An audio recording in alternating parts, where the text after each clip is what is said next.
Police को सड़क के किनारे से एक लाश मिलती है। जब पुलिस इस लाश की पहचान कराती है तो पता चलता है कि ये लाश एक होमगार्ड की लाश है जो पुलिस में नौकरी करता था।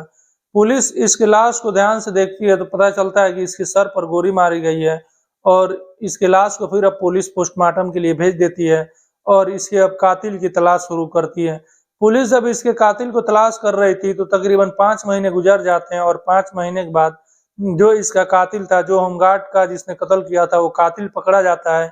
और जब पुलिस इससे पूछताछ करती है तो पूछताछ में एक बेहद चौंकाने वाली खुलासा होता है और इस कत्ल के बारे में तो पुलिस को पता ही चलता है, लेकिन साथ ही साथ एक और व्यक्ति के कत्ल के बारे में पता चलता है पुलिस को, जो वो भी कुछ महीने गायब हुआ था और उसकी भी गुमशुदगी पुलिस स्टेशन में दर्ज कराई गई थी। नमस्कार, सलाम, सत श्री अकाल। मैं हूं मुस्तफा और आपका स्वागत है मेरे चैनल पर। आज जो मैं कहानी सुनाने जा रहा हूँ, ये कहानी उत्तर प्रदेश के कासगंज से है। कासगंज में एक परिवार रहता है और इस परिवार के जो मुखिया हैं, उनका नाम रईस अहमद है और रईस अहमद का एक बेटा है। बेटे के नाम है चाँद मियाँ और चाँद मियाँ की उम्र तकरीबन 20 साल है। चाँद मियाँ बकरियां चराने एक काम करता है और एक रोज, उस दिन तारीख थी 4 जुलाई 2021 का, ये अपने बकरियों को लेकर चराने के लिए गया हुआ था जंगल की तरफ, लेकिन ये उन बकरियों को चरा कर वापस नहीं लौटता है। तो इसके जो पिता थे रईस मियाँ, उनको थोड़ी सी चिंता होती है कि आखिर इतना लेट हो गया और इनका बेटा अभी तक वापस क्यों नहीं लौटा, क्योंकि अभी तक वो वापस लौट जाता था। फिर रईस अहमद खुद अपने घर से निकलते हैं और जिधर वो बकरियों को लेकर गया हुआ था चराने, उधर जाते हैं और अपने बेटे को तलाशते हैं और ढूंढते हैं, लेकिन उनको अपने बेटे के बारे में कोई भी सुराग नहीं मिलता है और कुछ नहीं पता चलता है कि उनका बेटा है कहाँ। फिर वो अपने आस पड़ोस में भी पता करते हैं, अपने पूरे गांव में भी अपने बेटे के बारे में पता कर लेते हैं, लेकिन कोई फायदा नहीं होता है। तकरीबन 10 दिन गुजर जाते हैं। अब 14 जुलाई आ जाता है और 14 जुलाई को वो पुलिस स्टेशन पहुंचते हैं और पुलिस स्टेशन जाकर अपने बेटे की गुमशुदगी की रिपोर्ट दर्ज करा देते हैं। वो बताते हैं कि मेरा बेटा ढिलावल गांव की तरफ, वहीं कासगंज में ही एक गांव पड़ता है ढिलावल गांव, उसी ढिलावल गांव की तरफ बकरियों को लेकर गया हुआ था चराने के लिए 4 जुलाई को, लेकिन वो उस दिन से अभी तक वापस नहीं लौटा है और अभी तक मैंने उसको काफी ढूंढा, तलाशा, लेकिन मेरे बेटे के बारे में यानी चाँद मियाँ के बारे में कुछ पता नहीं चला है।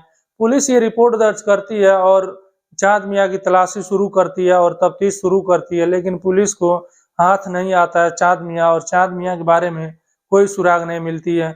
पुलिस चाँद मियाँ की तलाशी कर ही रही थी कि तभी एक लाश मिलती है पुलिस को सड़क के किनारे से, और ये जो लाश मिली थी, जब पुलिस इसकी पहचान कराती है तो पता चलता है कि इस व्यक्ति का नाम बुद्ध सेन है और ये होमगार्ड की नौकरी करता था।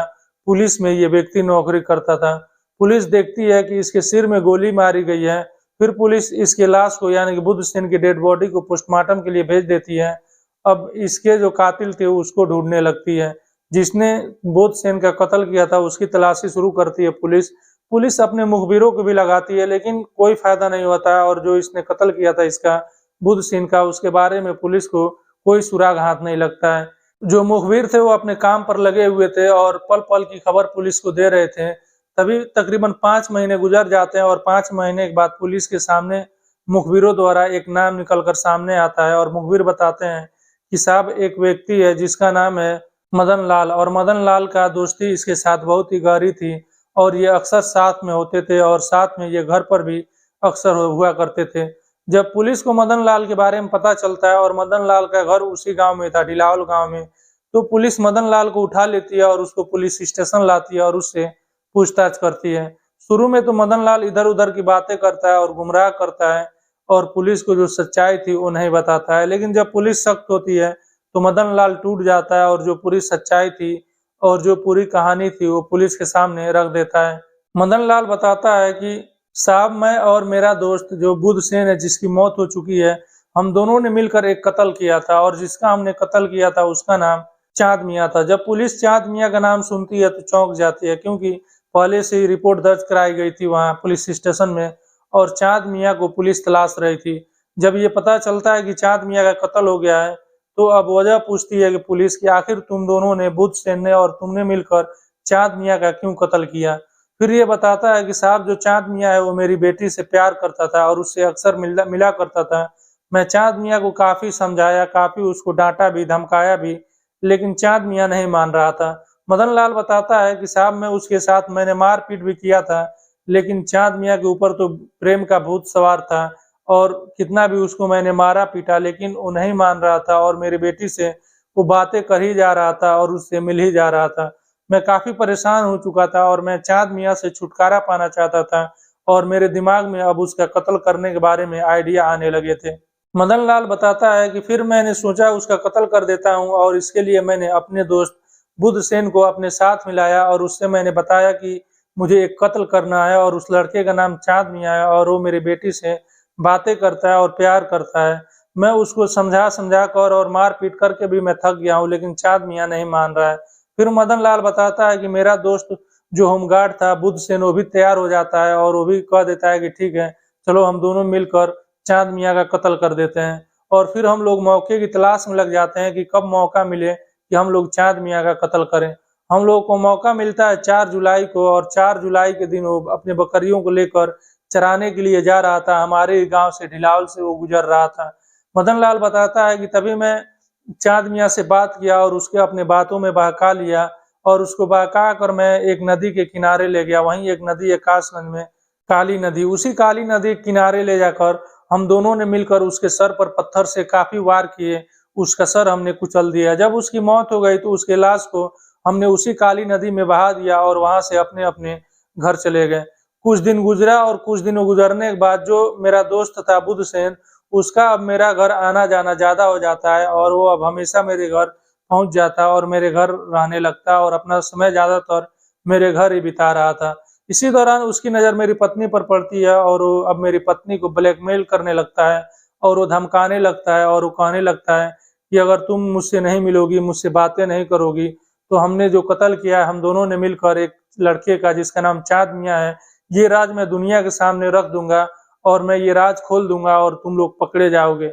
अब जो उसकी पत्नी थी, वो पत्नी डर कर अब शांत रहती है और चुप रहती है और वो बुधसेन के साथ संबंध स्थापित कर लेती है और वो चाह कर भी उसको मना नहीं कर पाती है और उसके साथ अब समय बिताने लगती है। इस बात की पता जब उसके पति मदन लाल को पड़ता है, तो मदन लाल भी घबरा जाता है और उसे समझ में नहीं आता है कि अब उसे क्या करना चाहिए।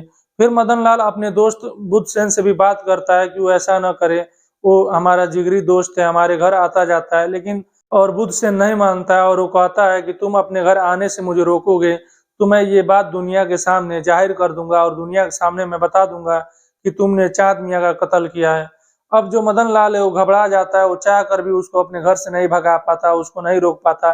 फिर इसके दिमाग में एक आइडिया आता है और ये सोचता है कि क्यों ना बुधसेन की भी कत्ल कर दिया जाए और उसको भी कत्ल करके रास्ते से हटा दिया जाए। फिर इस बारे में वो अपनी पत्नी से बात करता है और उसकी पत्नी भी राज़ी हो जाती है और वो भी कह देती है कि ठीक है, बुधसेन का कत्ल कर दिया जाए हम लोग मिलकर। फिर एक रोज़ जो उसकी पत्नी है वो बुधसेन को एक खेत में बुलाती है मिलने के लिए और जब वहाँ पर बुधसेन पहुँचता है तो वहाँ पर पहले से ही ये मदन लाल भी मौजूद था और इसके साथ एक अवैध तमंचा था, अवैध इसके पास एक रिवॉल्वर था।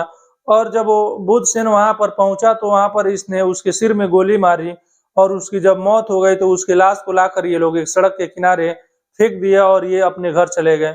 पुलिस इस मामले में छानबीन कर रही थी, तफ्तीश कर रही थी, लेकिन समय बीते जा रहा था और कातिल के बारे में कुछ पता नहीं चल रहा था क्योंकि इन लोगों ने बड़ी सफाई के साथ ये कत्ल किया था। लेकिन 5 महीना गुजरते हैं और 5 महीने के बाद मुखबिरों से ये पता चलती है पुलिस को कि इस कत्ल के पीछे कोई और नहीं है बल्कि उसका दोस्त है और उसके दोस्त का नाम मदन लाल है।